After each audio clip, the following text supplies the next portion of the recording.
कटनी में पुलिस अधीक्षक जन सुनवाई के दौरान जमीनी विवाद को प्रस्तुत शिकायत को लेकर अब नया मोड़ सामने आया है। शिकायतकर्ता चंदाबाई एवं अन्य द्वारा जिन व्यक्तियों पर गंभीर आरोप लगाए गए थे, उन सभी आरोपों को पूरी तरह निराधार, तथ्यहीन और दुर्भावनापूर्ण बताया गया है। जिन व्यक्तियों आशीष पाठक, मनीष पाठक एवं सचिन यादव के नाम शिकायत में घसीटे गए थे, उन्होंने मीडिया के सामने मौके की वास्तविक स्थिति, दस्तावेज एवं स्थल से जुड़ा पूरा तथ्य प्रस्तुत कर यह स्पष्ट किया है कि विवादित स्थल से उनका किसी भी प्रकार का कोई प्रत्यक्ष या अप्रत्यक्ष संबंध नहीं है। न तो उनके द्वारा किसी प्रकार का अवैध कब्जा किया गया है और न ही किसी फर्जी इकरारनामे से उनका कोई लेना देना है। शिकायत में लगाए गए आरोप किसी अज्ञात व्यक्ति के दबाव अथवा उकसाव में आकर लगाए गए प्रतीत होते हैं।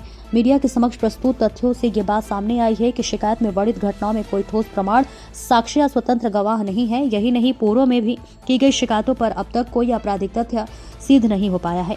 आशीष पाठक, मनीष पाठक और सचिन यादव ने कहा है कि वे शहर के प्रतिष्ठित व कानून का सम्मान करने वाले नागरिक हैं। बिना किसी ठोस आधार के उनका नाम इस प्रकार शामिल किया जाना न केवल निंदनीय है, बल्कि सामाजिक प्रतिष्ठा को ठेस पहुंचाने का प्रयास भी है। देखिए कटनी से संदीप शर्मा की रिपोर्ट। मेरे को ये सिखा था, मेरा नाम लिया जा रहा है जबकि मेरे पास रजिस्टर्ड एग्रीमेंट है, रजिस्टर्ड है और ये करीब 15 लाख रुपए मैं नकद दिया हूँ, जिसकी बैंक पासबुक में एंट्री है। और मेरे द्वारा जबरन वो किया जा रहा। मैंने रवि शर्मा को बेची ज़मीन 2024 में, और इसमें मनीष पाठक और सचिन यादव और आशीष पाठक जबरन नाम लिया जा रहा है इसमें। आपने ज़मीन किससे खरीदी? मैंने प्रेमलाल वर्मन से खरीदी। अब उनका क्या कहना है, समस्या क्या है? उनका कहना ये है कि ज़मीन बेच क्यों दी है भाई? मैं तो एग्रीमेंट किया रहा हूँ समय से ही, मतलब समय भी दिया हूँ, ऐसा नहीं है। मैं 2016 से पैसा मेरे से ले रहा था ये बाकायदे, आखिरी में समय भी दिया हूँ 1-2 साल का। उसके बाद ये पैसा नहीं दिए मेरे को, तो मैं उठा के यहाँ ज़मीन क्यों?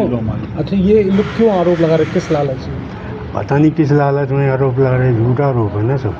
कोई रोल नहीं है, मैंने रवि शर्मा को ही बेची है।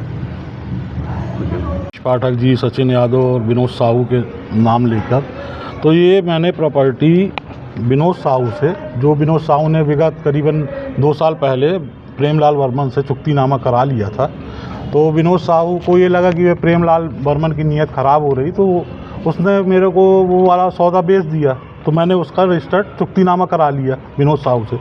जब मैं रजिस्टर चुक्तिनामा करा लिया तो मेरे पास प्रेमलाल वर्मन आते हैं कि भैया बचा कुचा रकबा भी आप ले लो।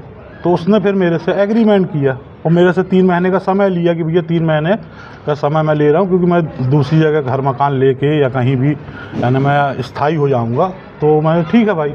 तो मेरे से उसने 4.5 लाख रुपए का एग्रीमेंट करके वो चला गया। फिर बोला भैया मैं सामान अमान यहीं रखा रहा है, मेरा सामान अमान 1-2 महीना नहीं रहे, मैं अपना कोई मकान लेके फिर मैं सामान लेकर शिफ्ट हो जाऊंगा। उसके बाद फिर मैं आपको सहमति दे दूंगा, क्योंकि वो ढर्रे का मालिक था, मालिक तो ज़मीन का था नहीं वो।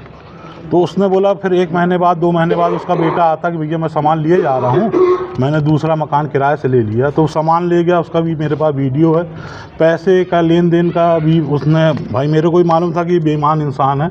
और इसके पूर्व भी उसने 2-3 लोगों से पैसा लिया था उसी मकान और ज़मीन पेटे।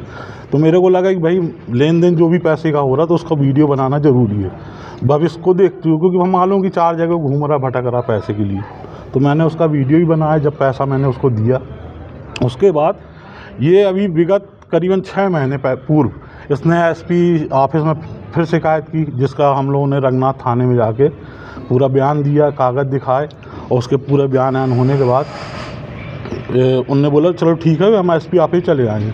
फिर अभी कल मैंने देखा सोशल मीडिया में मेरा नाम, मनीष पाठक जी का नाम, आशीष भैया का नाम, जबकि मनीष पाठक, आशीष भैया और सचिन यादव को कहीं से कहीं तक कोई लेन देन नहीं। सचिन का मेरे एग्रीमेंट में सिर्फ गवाही के तौर पे साइन, क्योंकि वो भी मोहल्ले का था और प्रेमलाल भी मोहल्ले का था बरगवा, तो उसने साइन किया। अब जबरन वो नाम लेके किसी भी राजनीतिक दबाव में या जो सोशल मीडिया के हैं कुछ भी, यानी ब्लैकमेलिंग वाला जिसको बोल लीजिए, वो ब्लैकमेलिंग की जा रही जबरन की। बस इसकी शिकायत आप कहाँ करेंगे अभी? मैंने शिकायत तो अब इसकी अभी पहले तो रंगनाथ थाने में की थी। इसकी आशीष वर्मन विनोद साहू को क्या फ़ोन में धमकाता था, तो अभी करीबन 8-9 महीने पहले मैंने खुद रंगनाथ थाने में विनोद साहू के द्वारा शिकायत कराई थी और उसमें कॉलिंग की रिकॉर्डिंग भी थी। वो भी मैंने, जो इसके पहले थाना प्रभारी नवीन नामदेव जी थे, उनको मैंने दिया था। तो उनने फिर आशीष क्या नाम बर्मन आशीष बर्मन को बुलाया भी था और फिर समझाम जाके बोला रहे अब दोबारा ये सब चीज़ें नहीं होना चाहिए। तो उसने बोला ठीक है भैया, नहीं होगी। और जबकि ये वाला मैटर न्यायालय में चल रहा है, और न्यायालय वाला मैटर तो वैसे ही आपको सोशल मीडिया में और ये सब चीज़ों में कंप्लेन नहीं करना चाहिए। वो तो न्याय आपको यानी कुल मिला के न्यायपालिका के ऊपर भरोसा नहीं कुल मिला के। क्या चाहते क्या है? अब चाहते हैं कि भैया जो भी हमारा नाम बदनाम किया जा रहा है उसको भैया ये सब ना करें। जो उनका बाकी का पैसा ऐसा है, पैसा अपना लें और आराम से, उनको सिर्फ सहमति देना है। रजिस्ट्री तो करेंगे नहीं, रजिस्ट्री तो जो ज़मीन मालिक है वो करेगा। उनको सिर्फ सहमति देना, पैसा उनका पैसा अपना ले, अपना बाकी का पैसा ले और जाएँ। यानी आप ये कहना चाहते हैं कि जो भी शिकायत की गई है, हाँ। जबरन राजनीतिक दबाव के चलते इन लोग, शहर के जो भी गणमान्य नागरिक हैं या राजनेता, उनका जबरन नाम लिया जा रहा है, जबरन, जबकि कहीं से कहीं तक उनका कोई लेना देना नहीं। क्या नाम है आपका? मेरा नाम रवि शर्मा।